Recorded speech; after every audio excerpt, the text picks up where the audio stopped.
महाराज जी के चरणों में कोटि प्रणाम। महाराज जी एक दोहा पढ़ने के बाद हृदय स्वीकार नहीं कर पा रहा कि ढोल गंवार शूद्र पशु नारी सकल ताड़ना के अधिकारी। इसमें गोस्वामी जी ने बहुत सूक्ष्मता से वर्णन किया। महापुरुषों के वचनों को हम सूक्ष्मता से समझ पाए। प्रायः ऐसा कह करके हम कहीं कहीं माताओं बहनों की अवहेलना करते हैं, कई जगह हम इसका प्रयोग कर देते हैं। वो गोस्वामी जी ने लिखा है ढोल गंवार शूद्र पशु नारी सकल ताड़ना के अधिकारी। अब इसकी व्याख्या सूक्ष्मता से सुने और विचार पूर्वक। शास्त्रीय प्रमाण के अनुसार ढोल है ना, और बेताल नहीं, शास्त्र सिद्धांत के अनुसार, संगीत शास्त्र के अनुसार तभी वो राग प्रकट कर पाएगा, तभी वो बजेगा।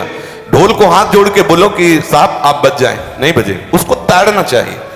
अब ताड़ना शब्द चारों में एक जैसा नहीं लगेगा, शब्द एक ही है ताड़ना, लेकिन ताड़ना के अर्थ अलग अलग हैं। जैसे कनक है, एक ही शब्द है कनक, लेकिन कनक कनक ते 100 गुनी मादकता अधिकार बोराए जग या पाए बोराए। बोले कनक ही शब्द है। जैसे ताड़ना शब्द का हम प्रयोग केवल वही समझे कि ताड़ना देना ही नहीं, उसका अर्थ अलग अलग है। जैसे कनक शब्द है, कनक को सोना भी कहते हैं और कनक को धतूरा भी कहते हैं। कनक को धतूरा भी कहते हैं। एक कनक है जिसके खाने से बावरा हो जाएगा और एक कनक है जिसके पाने से बावरा हो जाएगा। कनक शब्द एक ही है लेकिन दोनों का अर्थ अलग अलग हो गया।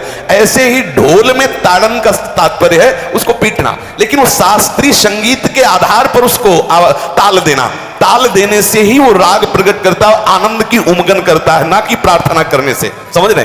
अच्छा, गंवार कहते हैं विवेकहीन पुरुष को कोई कार्य दे दो और उस पर दृष्टि न रखो तो कार्य नष्ट हो जाएगा। वहां ताड़ने का तात्पर्य उसको पीटना नहीं है, उस अविवेकी गंवार पर दृष्टि रखो। जो आपने कार्य सौंपा है, जो भी कार्य उसका है, उस अविवेकी पर दृष्टि रखना ताड़ना हुआ। उस पर दृष्टि रखो, क्योंकि वो अविवेकी गंवार है, वो कार्य प्रणाली ठीक जानता नहीं। आप जहां त्रुटि होता है संभाल लेना तो वो संभल जाए, क्योंकि वो गंवार है। और शूद्र का तात्पर्य होता है शूद्र, वैसे जो वर्ण व्यवस्था में शूद्र का प्रादुर्भाव है, सबसे श्रेष्ठ जगह से प्रादुर्भाव है। आता है ब्राह्मणोश मुखमाशी बाहु राजन्य कृता उरु ददस जत वैश्या पदभ्याग्रम शूद्रो जायत। भगवान के श्री चरणों की ही वंदना होती है। प्राय आपने देखा सबके श्री चरणों की, और शूद्रों का प्रादुर्भाव श्री चरणों से हुआ है। कोई ऐसा न समझे कि शूद्र का मतलब निकृष्ट होता है। यहां शूद्र का तात्पर्य जब से किसी से कहते हैं कि शूद्रवत आचरण करता है, मतलब शास्त्र विरुद्ध सदाचार के विरुद्ध आचरण करना शूद्रवत आचरण की तरफ संबोधन किया जाता है। यहां कहा गया कि शास्त्र की सम्मति, शास्त्र के शासन के अनुसार आचरण हो, सदाचार परायण हो। शास्त्र जिसके लिए जो विधान करता है, शास्त्र शासन स्वीकार करना, यहां शूद्र के ताड़न की बात कही गई। यहां शूद्र ताड़न का तात्पर्य डंडे से प्रहार करना नहीं, समझना।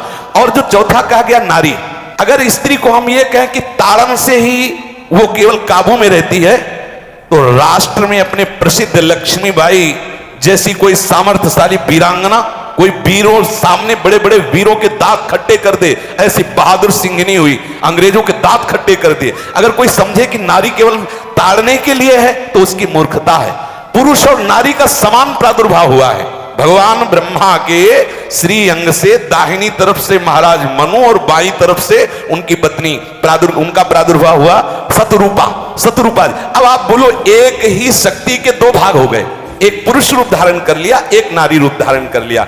अब यहां विचार जो है कि उस नारी के ऊपर ताड़न शब्द का क्या प्रयोग है। जैसे आप मार्ग में चले जा रहे हैं और आपने दृष्टि चूक कर दी और नारी आपकी स्त्री पीछे चल रही, तो कोई हमला कर सकता है, क्योंकि वो रत्न है। 14 रत्नों में एक रत्न स्त्री रत्न भी है। स्त्री को रत्न कहा गया है। भगवान श्री राम जब वनवास में जा रहे हैं तो सिया जी को आगे नाव में जब चढ़ाना होता तो पहले सिया जी को चढ़ा, सीए चढ़ाई चढ़े रघुराई, पहले आगे दृष्टि रखो। दृष्टि चूक गई तो रत्न है। यहां दृष्टि रखना, शासन मतलब उसको पिटाई करना नहीं कि जैसे ढोल को पीटा जाता है ऐसे स्त्री को पीटा जाए, शूद्र को पीटा जाए तो गंवार को, यह व्याख्या नहीं है, यह मूर्खता है, इसे व्याख्या नहीं कहते। जैसे कनक शब्द के कई अर्थ होते हैं, ऐसे ही ताड़न शब्द का यहां अलग अलग प्रयोग है। स्त्री के ऊपर दृष्टि रखो। किस भाव की दृष्टि रखे? क्योंकि वो हमारे यहां रत्न की तरह है। कहीं कोई ऐसा ना हो कि कुदृष्टि वाला कोई उस पर हमला कर दे। पाणी ग्रहण संस्कार में रक्षा का भी सूत्र बताया जाता है कि आपको अभी ये समर्पित है, आप इसकी रक्षा करें। हमारे शास्त्रीय सिद्धांत में देखो, कभी भी स्त्री को अकेला छोड़ने का सिद्धांत नहीं पाया गया। अगर शास्त्रीय सिद्धांत बच्ची है तो माता पिता के शासन, थोड़ी बड़ी हुई तो भाई आदि के बीच में, और बड़ी हुई तो पति के, और बड़ी हुई तो पुत्रों की। मतलब एक सानिध्य का एक दृष्टि रखी गई है कि यदि आप अपनी दृष्टि में रखेंगे तो उसका अमंगल नहीं होगा, उसका हित नहीं होगा। ये जो जैसे मानो कोई सी स्त्री को अकेला कोई पा गया और कुमार्गामी वृत्ति वाला हुआ, तो आज जो घटनाएं सुनने को मिलती हैं, अगर हमारी दृष्टि हो उस पर तो ऐसा नहीं हो सकता। और दूसरी बात यह है कि स्त्री को बुद्धि स्वरूपा भी माना गया। भगवान से भीष्म जी कहते हैं, मैंने अपनी कुंवारी कन्या बुद्धि को, हमारी कुंवारी कन्या है बुद्धि, सदैव सुरक्षित रखा है, आज आपके चरणों में समर्पित करते हैं। तो शास्त्र शासन के द्वारा बुद्धि को सदैव अपने अधीन रखो, कहीं बुद्धि कुमार्गामी ना हो जाए। यहां स्त्री के ताड़न का केवल एक सूत्र है कि आप उस पर दृष्टि बनाए रखें, कहीं स्त्री रत्न कहीं अपवित्र ना हो जाए, कहीं दूसरे का किसी तरह से कुमार्गामी लोगों का ऐसा कोई बर्ताव ना हो जाए, इसलिए सावधान। वहां उसको पीटने का शब्द नहीं है कि ढोल गवार शूद्र परशुनारी सकल ताड़ना के अधिकारी। ताड़ना का तात्पर्य वहां पीटना नहीं तो विद्वता में देखो तो एक से एक, साधुता में देखो तो एक से एक, वीरांगना देखो एक से एक, ऐसा नहीं कह सकते, क्योंकि जो सामर्थ्य पुरुष में वही सामर्थ्य भगवान ने स्त्री में भी दी, क्योंकि भगवान के ही दो रूप हैं, एक स्त्री और एक पुरुष, समझ रहे ना। तो इसमें एक ताड़न शब्द का कई अर्थ होता है। भगवान की साक्षात शक्ति स्त्री है। अगर कोई इस भाव से देखे कि स्त्री तो केवल ताड़ना, मतलब केवल गाली दे के बात करना, ऐसा नहीं। जिस घर में स्त्री का अपमान होता है उस घर का नाश हो जाता है, निश्चित हो जाता है। आप देखिए रावण का सत्यानाश हो गया जगदम्बा सीता के प्रति, दुर्योधन का सत्यानाश हो गया द्रौपदी के प्रति। जहां स्त्री का अपमान हो जाए, अगर कोई ये समझे कि स्त्री केवल मतलब जैसा हम चाहें वैसा व्यवहार करे, तो अगर नाश ना हो जाए तो हमें बता देना, क्योंकि भगवान की वो शक्ति है। अगर उसे तुम सोचो कि हम ताड़न करें, जैसे ढोल को ताड़न करें, ऐसे ताड़न करें तो तुम्हारा नाश हो जाएगा। बिल्कुल सच्ची बात समझ लीजिए।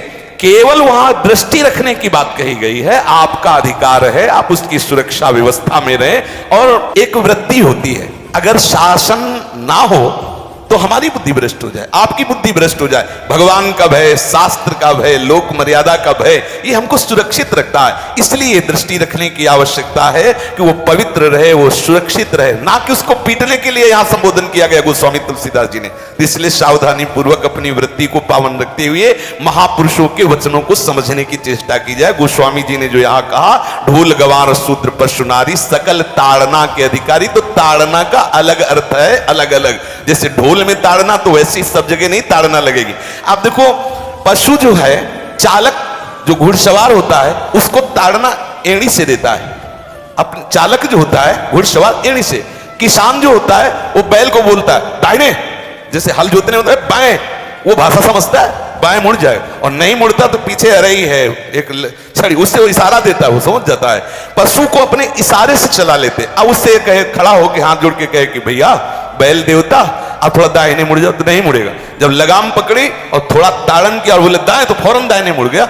आप देखो जो बैलगाड़ी चलाते हैं, घोड़ा गाड़ी चलाते हैं, ऊंट चलाते हैं, तो पशु शासन के द्वारा उसको इशारे से किधर चलना उसको इशारा बता दो। अलग अलग जगह इस ताड़न शब्द का अर्थ प्रयोग किया गया है।